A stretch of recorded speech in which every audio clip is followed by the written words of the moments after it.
प्रधानमंत्री मोदीની અપીલ બાદ રાજ્ય સરકારે મોટો નિર્ણય લીધો। મંત્રીઓને કોન્વોય કે પાયલટિંગ કાર નહીં ફાળવવામાં આવે। પેટ્રોલ અને ડીઝલની કરકસર માટે સરકારે મહત્વપૂર્ણ પગલું ભર્યું। સુરક્ષા કેટેગરી ધરાવતા વીવીઆઈપી સિવાય કોઈને કોન્વોય કારનો કાફલો નહીં મળે। સુરક્ષા વ્યવસ્થામાં કેટેગરી અને નોન કેટેગરીના તબક્કા હોય છે। રાજ્ય મંત્રીમંડળના મોટા ભાગના સભ્યો નોન કેટેગરીમાં આવે છે। નોન કેટેગરીના વીઆઈપીને પાયલટિંગ કે કોન્વોય વાહનો નહીં મળે। સરકારના નિર્ણયથી બિનજરૂરી ઈંધણના ખર્ચમાં ઘટાડો થશે।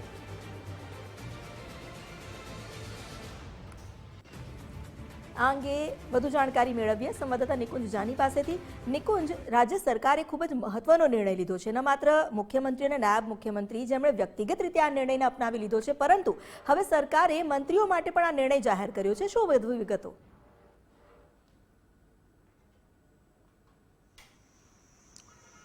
જી, ખાસ કેટેગરી અને નોન કેટેગરી વીઆઈપી પ્રોટોકોલ ફાળવવામાં આવતો હોય છે અને રાજ્ય સરકાર તરફથી હવે નિર્ણય લેવામાં આવ્યો છે કે નોન કેટેગરી પ્રોટોકોલની અંદર જે મંત્રીઓ કોન્વોય અથવા તો પાયલોટિંગ કારનો ઉપયોગ કરતા હતા તેમને હવે કોન્વોય કે પાયલોટિંગ કાર ફાળવવામાં નહીં આવે।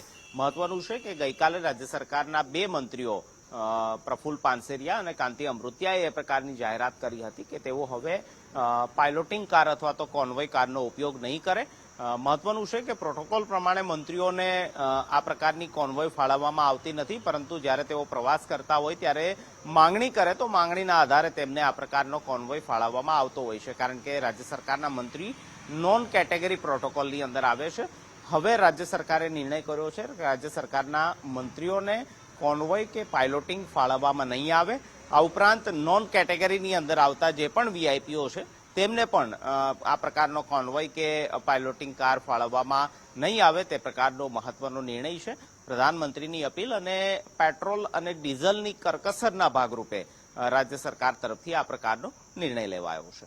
જી, આભાર આપનો અમારી સાથે જોડાવા બદલ અને જાણકારી આપવા બદલ।